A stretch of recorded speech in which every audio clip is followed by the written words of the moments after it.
জুলাই জাদুঘর এটা তো সবই তো একটা নিয়ম মতো চলবে।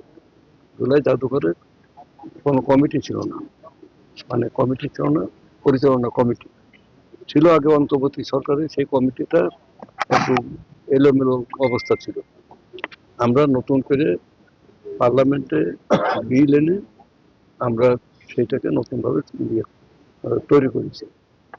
সেই আলোকে গতকালকে গেজেট হয়ে যেতে আমাদের কমিটি হয়ে গেছে।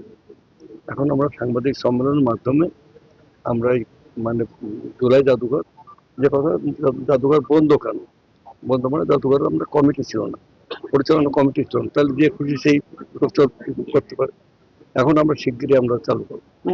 যে গত 18-20 বছর যাবৎ এখানকার শিক্ষা, শিল্প, সংস্কৃতি, অর্থ ব্যবস্থা, আইন ব্যবস্থা, civil administration, police administration, bank, বিমা সব কিছু মানে ধ্বংসস্তূপে পরিণত হয়, সব লুটপাট করি।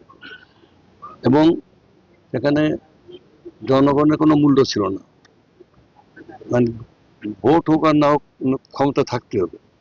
দিনের বেলা বিপদ দেখলে রাতের বেলা ভোট কেটে, রাতের বেলা ভোট কাটলে 18 সালে সেখানে আপনার নির্বাচন ছিল প্রশ্নবিদ্ধ।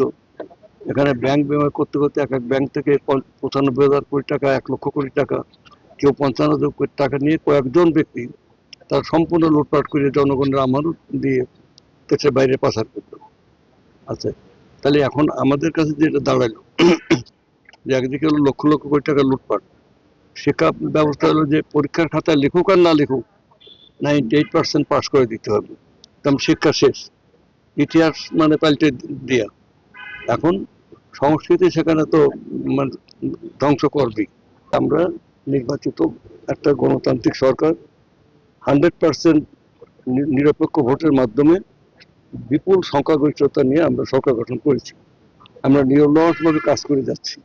আমরা আমাদের দেশ, আমাদের জাতি, আমাদের সংস্কৃতি, আমাদের শিক্ষা, আমাদের যা কিছু ঐতিহ্য সবকিছু আমরা পুনরুদ্ধার করে আমরা যে এই অঞ্চলে বাংলা না শুধু পৃথিবীর মধ্যে একটা শ্রেষ্ঠ জায়গা, এটা আমরা প্রমাণ করে ছাড়বো। এটা দেখ।